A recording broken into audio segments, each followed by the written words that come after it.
Thank you very much. Thank you very much. It's a great honor to be with the Prime Minister. We had a picture taken a little while ago, and it was so nice, I thought I'd present it to you on stage. And here's the picture. I wish I was as handsome as him, but I'm not.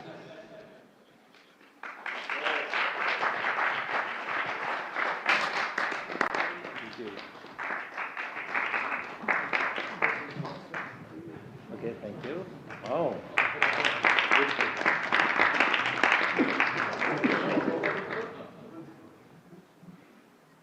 Remember that day. Thank you very much, everybody. Appreciate it.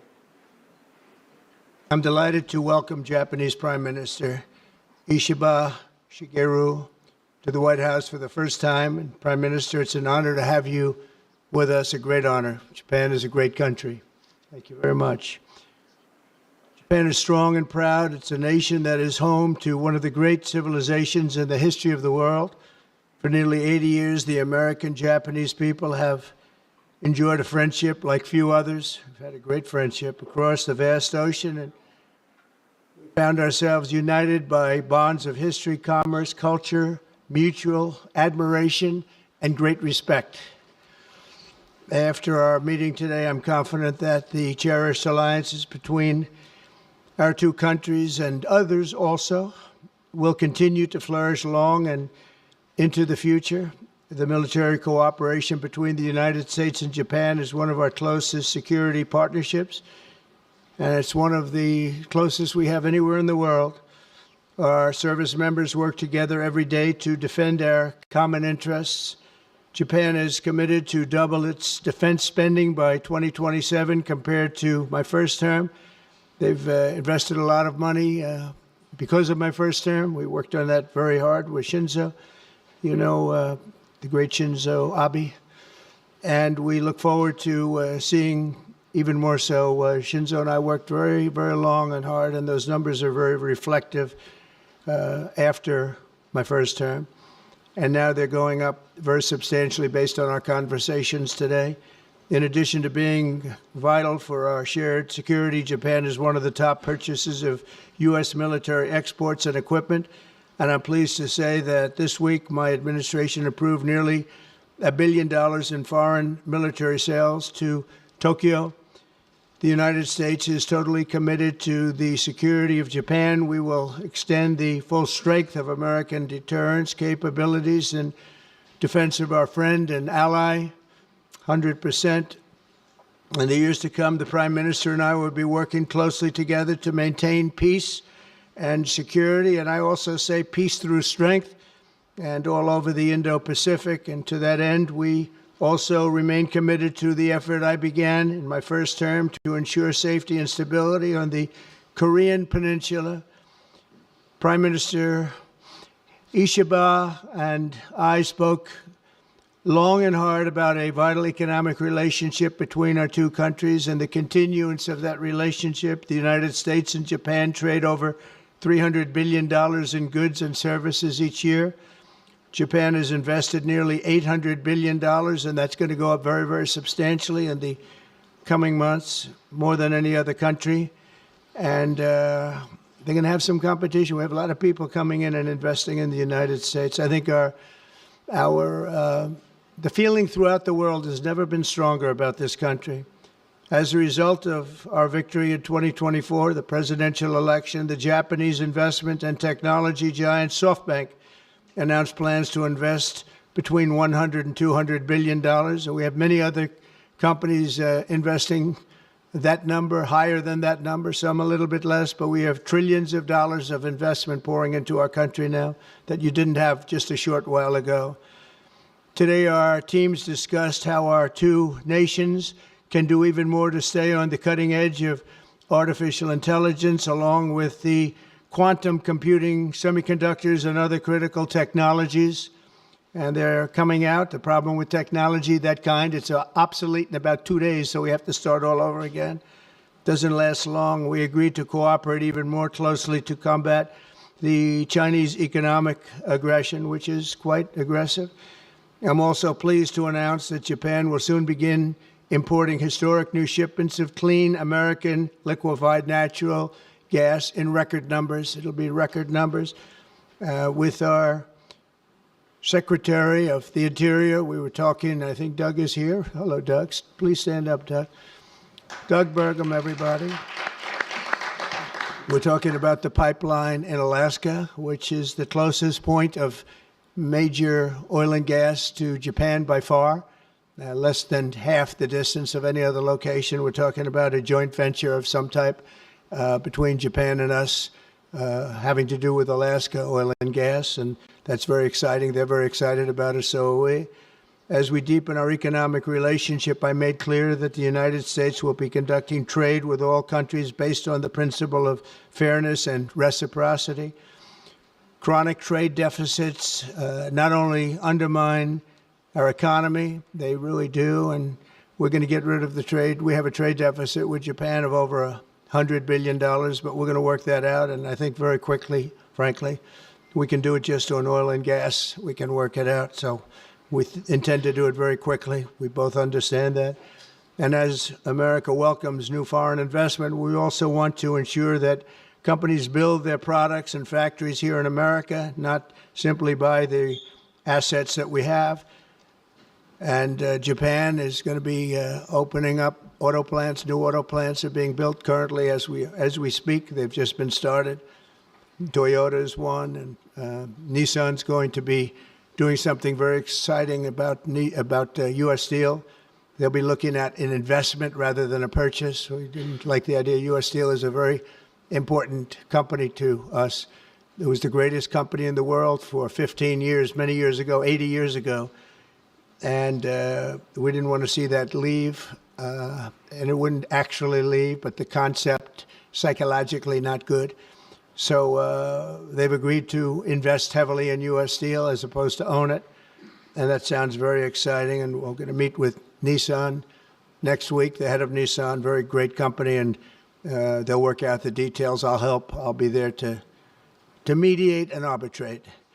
And I had the privilege of working closely with the great Prime Minister, as you know, and you know him very well, Shinzo Abe, the longest-serving Prime Minister in Japan's history. Likewise, I expect that this Prime Minister is going to be a great one. I really believe that he's going to be a great one. I've gotten to know him for not long, but I can see what they have. He's got the qualities of greatness. He's going to do a fantastic job for Japan and for the Japanese people. And I'd like now to invite the Prime Minister to say a few words, and then we'll take some questions. Mr. Prime Minister, thank you. Thank you very much.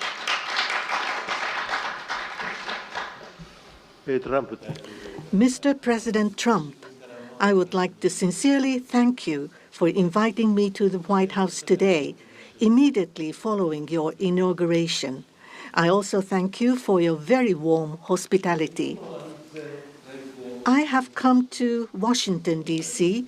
with the hope of having a face-to-face meeting and deepening our mutual understanding at this early date with President Trump, who is now leading the United States, the most important country for Japan's diplomacy and security, and aligning our perspectives and visions that Japan and the United States should pursue. What should we do to advance the national interests of both of our countries in synergy and to realize peace and prosperity in the Indo-Pacific? I am convinced that the answer lies in further strengthening the strong and unwavering Japan-U.S. alliance to achieve a free and open Indo-Pacific. President and I concurred to strengthen the deterrence and response capabilities of the alliance and to work closely in addressing strategic challenges that both countries are facing in this region. I conveyed to the President that Japan, as an ally of the United States, is ready to share responsibilities and to play its own role I also reiterated Japan's unwavering commitment to fundamentally reinforcing its defense capabilities, and we confirmed the unwavering commitment by the United States to the defense of Japan. We reaffirmed that Article 5 of the Japan-U.S. Treaty of Mutual Cooperation and Security applies to the Senkaku Islands, with half of the world's population and approximately 60% of the world's GDP. The Indo-Pacific serves as the engine of growth and vitality for Japan, the United States, and the world. President and I also concurred that the United States and Japan will make further efforts in a wide range of areas, working hand in hand together to realize a free and open Indo-Pacific. In this context, we also concurred to further advance cooperation of the multi-layered networks of the like-minded countries, including the Quad and trilateral cooperation with the Republic of Korea and the Philippines. We also discussed Japan-United States cooperation to bring about growth and prosperity. Economic cooperation, including on economic security, is important from the perspective of strengthening alliance cooperation. Japan is the closest economic partner of the United States and has been the world's largest investor in the United States for 5 consecutive years. Also, with the inauguration of President Trump, the momentum for Japanese companies to invest in the United States is growing even stronger. Today, I conveyed my willingness to cooperate together to elevate Japan's investment in the United States to an unprecedented amount of $1 trillion. President Trump and myself also concurred to elevate the Japan-U.S. partnership to an even higher level through improving business environment and increasing bilateral investment and employment, strengthening each other's industries, leading the world in developing advanced technologies such as AI and leading-edge semiconductors, and strongly promoting efforts to harness the energy of the growing market in the Indo-Pacific region. We also confirmed that we will cooperate to strengthen energy security between the two countries, including increasing exports of United States liquefied natural gas to Japan in a mutually beneficial manner. Regarding foreign exchange, as in the first Trump administration, close discussions will continue between Japanese and the U.S. finance ministers who are experts in this field. We also held candid discussions on challenges the Indo-Pacific region is facing. We confirmed that we are resolved not to allow unilateral attempts to change the status quo by force or coercion, and to oppose such attempts in the East and South China Seas in order to fully defend a free and open Indo-Pacific.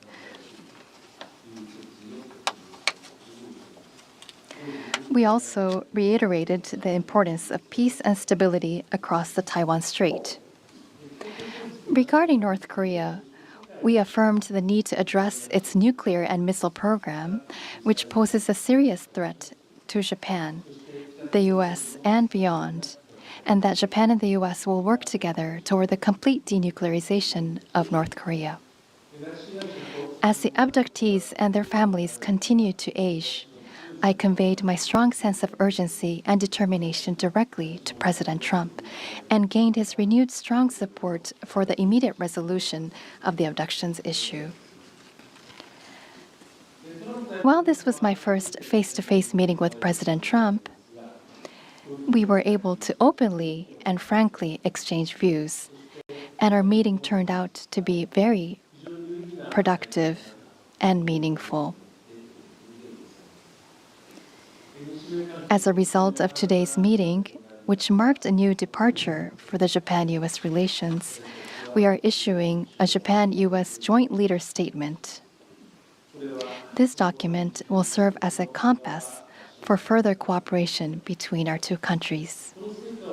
On the basis of these deliverables, I look forward to working together with President Trump, who I respect immensely, to usher in a new golden age of Japan-U.S. relations. I look forward to welcoming you to Japan, and I'm very excited about that prospect. Thank you, Mr. President. Thank you very much. Thank you. Any questions, please? Peter? President Trump, I have two on Doge.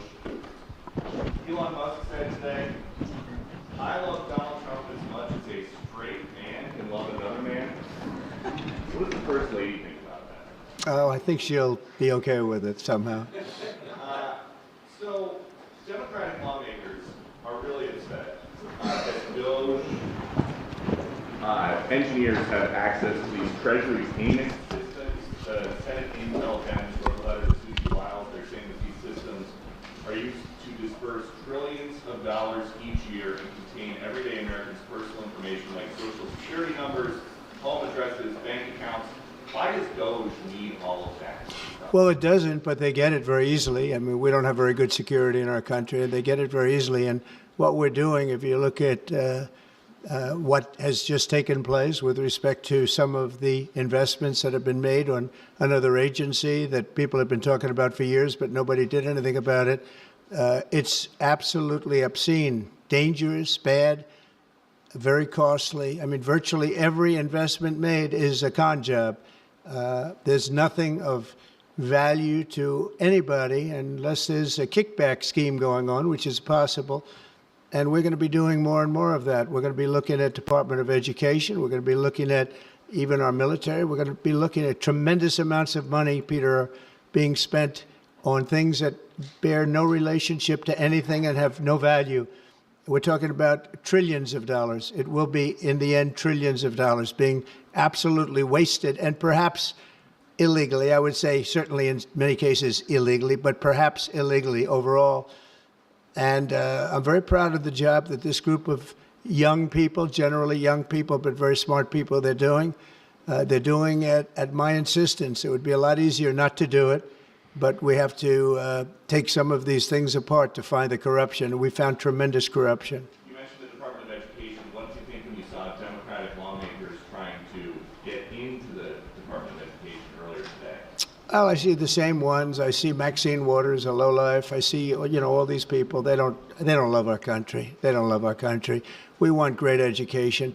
So they rank 40 countries in education. We're ranked dead last. But the good news is we're number one in one category. You know what that is? Cost per pupil. We spend more per pupil than any other country in the world. You look at Norway, Denmark, Sweden, various countries all up and down, Finland, China does very well in education. And then you look at us. We spend much more money than they do per pupil or any other way, but we spend much more money than they do, and yet we're ranked this year, Biden's last year, congratulations, Joe, we're ranked dead last. So what I want to see is education. Number one, I like choice. We all like choice. But beyond choice, long beyond choice, I want to see it go back to the states where great states that do so well have no debt. They're operated brilliantly. They'll be as good as Norway or Denmark or Sweden or any of the other highly ranked countries. They'll be, you probably have 35 to 38 states will be right at the top. And the rest will come along. They'll have to come along competitively. And by the way, we'll be spending a lot less money. And we'll have great education. As part of this Doge talks about the cutting effort, one of the Doge engineers was fired for some inappropriate posts. The vice president says, bring him back. What do you say? Well, I don't know about the particular thing, but if the vice president said that, did you say that? I'm with the vice president. Thank you, Peter. Yeah, go ahead, please. Yes, red dress. Thank you so much, Mr. President. Just how strong do you want Japan's military to be? And do you specifically hope that their increased military spending will deter China and North Korea? What did you talk about that today? Well, I want our military to be the strongest. I also don't mind spending so much money on the military because we build it here. It's made in the USA, all made in the USA. We have, I rebuilt our military during my first term. did a great job. We left some of it behind in Afghanistan, stupidly. There was no reason for that, but it was still, as much as it was billions and billions of dollars, but it was a small part of it. But we're going to have the strongest military by far. We have great people. I want to congratulate Pete Hegseth for having gone through the gauntlet. He went through a lot, but he got through, and he's going to be a tremendous, I have no doubt he's going to be a tremendous leader. And other of the leaders sitting here, they're in their own fields. We're going to do something very, very, very great, and we expect great things. But I expect the strongest military by far in the world, far stronger than China, far stronger than anybody, and that's the way it is. Thank you very much. Would you like to ask a question, please? Go ahead. Thank you, Mr. President. Thank you. This is Hiramoto from Nippon Television. My question, let me ask two quick questions. Sure. First, this is the first meeting between Mr. President and Prime Minister Ishiba. So what kind of impression do you have on him? And number two, do you have an idea or do you have a plan to impose tariff against Japan so far? Thank you. I think that he is going to be a great prime minister. I think he's a very strong man, very, very strong. I have great respect for him. I've known him for a long time through a reputation. Shinzo Abe thought the world of him, and I think he's going to do a fantastic job as prime minister. A very strong person. I wish he wasn't so strong. I wish he was a little bit weaker than that, but that's what I got. I have to get strong guys all the time. He's going to be a great prime minister.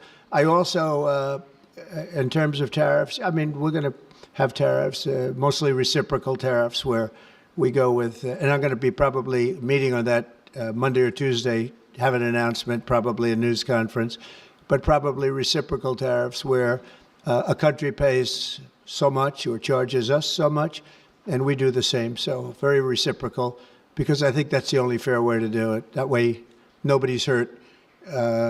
They charge us, we charge them. It's the same thing. And I seem to be going in that line as opposed to a flat fee tariff. Okay? Yes, go, please. Please, go ahead. Why don't you go ahead?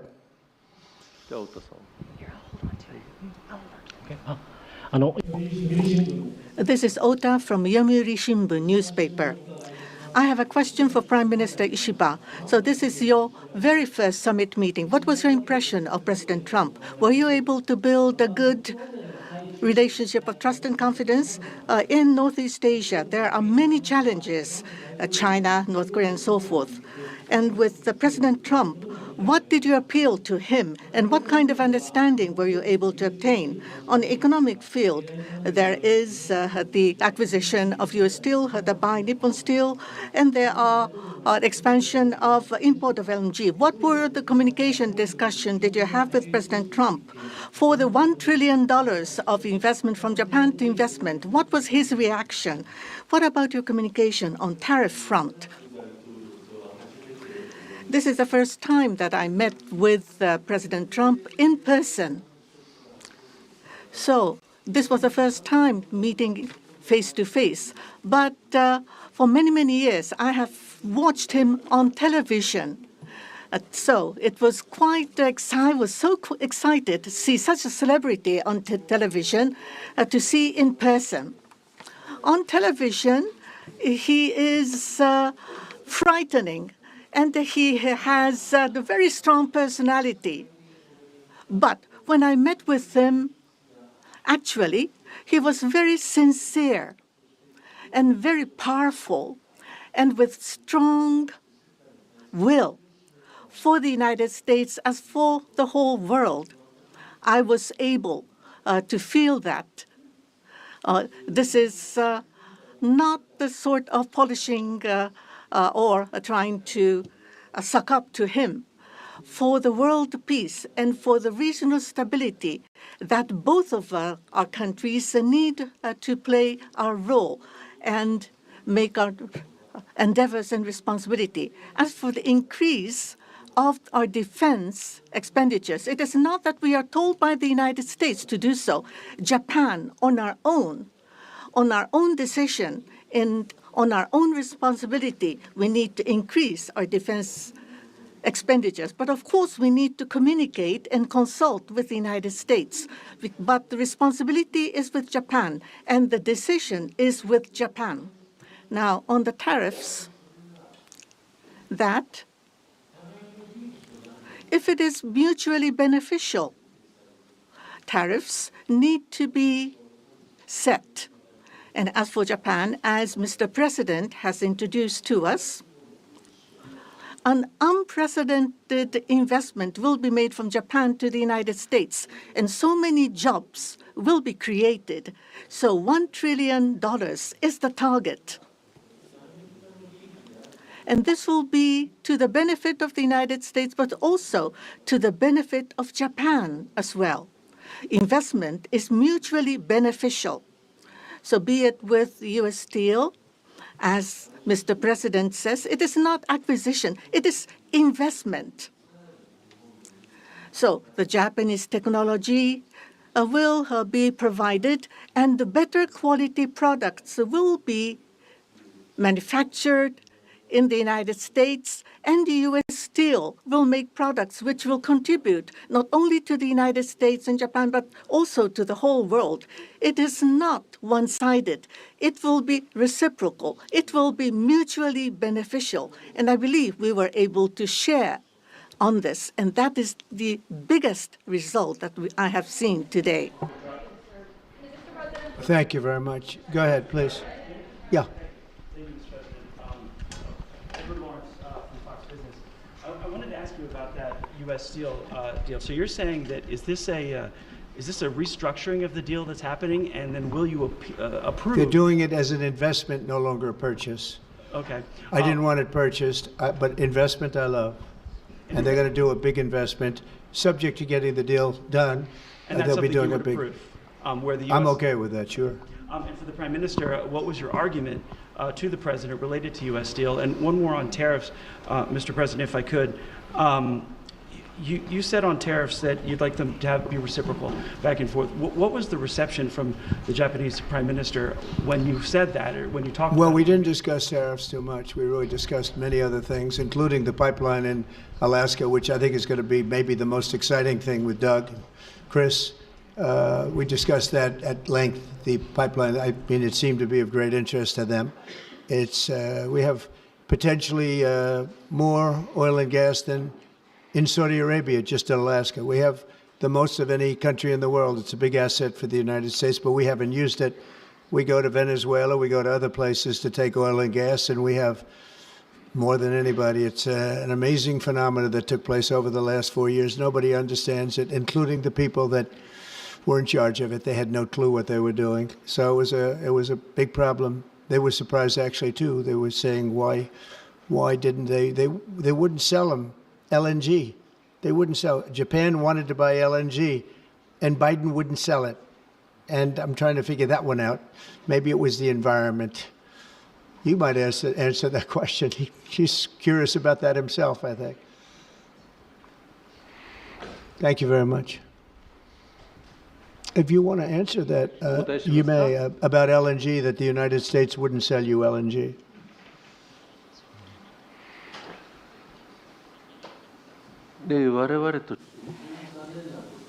That was a really unfortunate thing, but the current administration, the previous administration was not allowing the LNG to be exported to us. I believe that President Trump, on the day of his inauguration, allowed us to resume this importing. I think this is something that is really wonderful for us.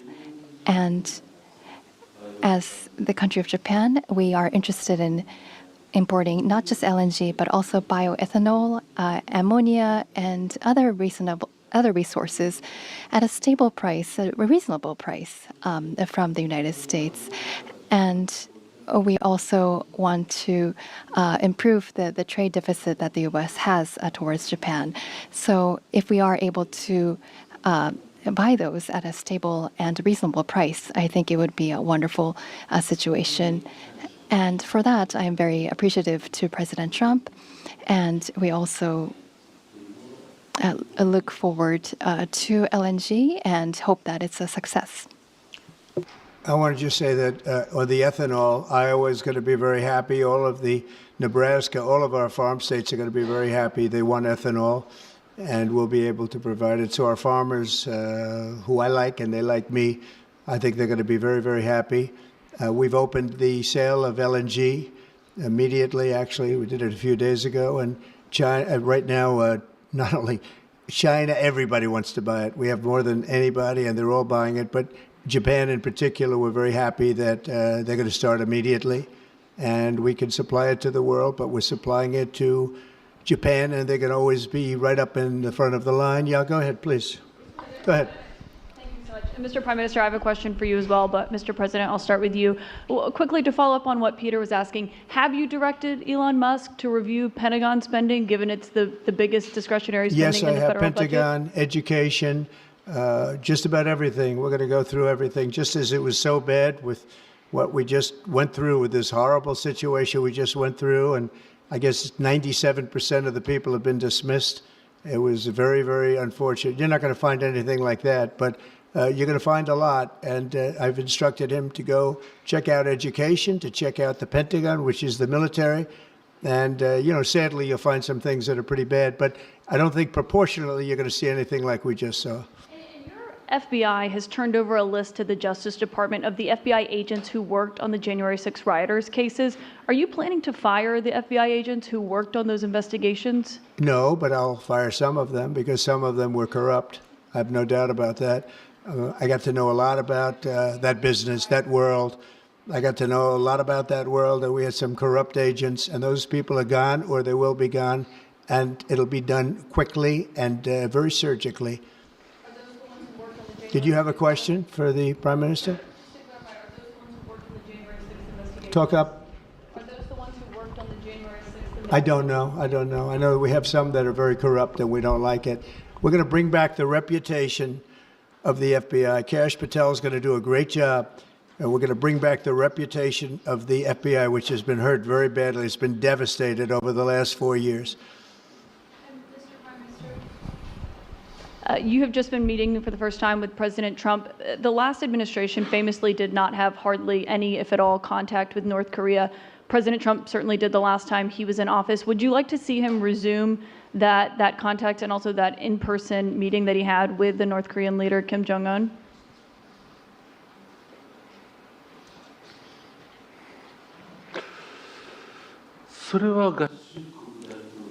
That is something that the United States needs to determine on its own, and it's not something that we should request. Having said that, but for example, in Vietnam or Singapore, the President of the United States, President Trump, was able to meet with Kim Jong-un. I think that's a very positive development. So now that President Trump is in power again, if we are able to move towards resolving issues with the North Korea, I think it would be great. And of course, for us, that includes not only denuclearization, but also resolving the abductee issue. And so not only the victims of the abductees, but also their families too are aging. And so our time is limited. So if the President of the United States, if President Trump is able to resolve this issue, we do understand that it's a Japan issue first and foremost. Having said that, we would love to continue to cooperate with them. It's actually a good question, and we will have relations with North Korea and with Kim Jong-un. I got along with him very well, as you know. I think I stopped the war. I think if I wouldn't have won that particular election, you would have ended up in a very bad situation. But I did, and we had a good relationship, and I think it's a very big asset for everybody that I do get along with him. I get along with him, he gets along with me, and that's a good thing, not a bad thing. And I can tell you that Japan likes the idea because their relationship is not very good with him. And if I can have a relationship with not only him, but other people, throughout the world where there seem to be difficulties. I think that's a tremendous asset for the world, not just the United States. Go ahead, Garrett. I have a question for you and for the Prime Minister as well. Mr. President, I wonder what you make of the criticism from Democrats that these staff reductions, the cuts that Elon Musk and Doge are doing are an unlawful power grab. And is there anything you've told Elon Musk he cannot touch? Well, we haven't discussed that much. I'll tell him to go here, go there. He does it. He's got a very capable group of people. Very capable. They know what they're doing. They'll ask questions, and they'll see immediately as somebody gets tongue-tied that they're either crooked or don't know what they're doing. We have very smart people going in. So I've instructed him go into education, go into military, go into other things as we go along. And they're finding massive amounts of fraud, abuse, waste, all of these things. So, but I will pick out a target and I say go in. There could be areas that we won't, but I think everything's fertile. You know, we're a government. We have to be open. And as an open government, I don't know, I guess you could say maybe some high intelligence or something. And I'll do that myself if I have to. But generally speaking, I'll just say go. But he will be looking at education pretty quickly, and he will be looking at military too. As you know, the bulk of federal spending is Social Security, Medicare, programs like that. Would you like to see him look at those programs as well? Well, they don't really have to be looked at by him. They can be looked at by us. Social Security will not be touched. It'll only be strengthened. We have illegal immigrants on Social Security, and we're going to find out who they are and take them out. We have illegal immigrants in other Medicare. We found a lot of bad people, a lot of people that shouldn't be on, that were put on through California. A lot of them come out of California. We're not going to stand for that. So we're going to strengthen our Social Security, et cetera. We're not going to touch it other than to make it stronger. But we have people that shouldn't be on, and those people we have to weed out. Most of them, or many of them so far, have been illegal immigrants. They shouldn't even be in the country. Do you have a question for the Prime Minister? I do. Mr. Prime Minister, the President's affinity for tariffs is well known. If the U.S. places tariffs on Japanese imports, would Japan retaliate?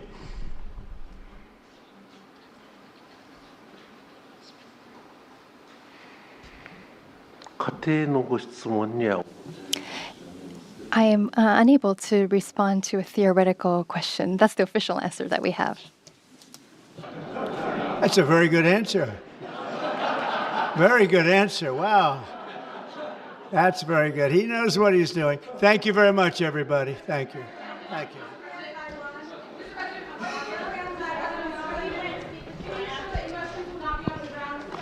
Thank you, everybody.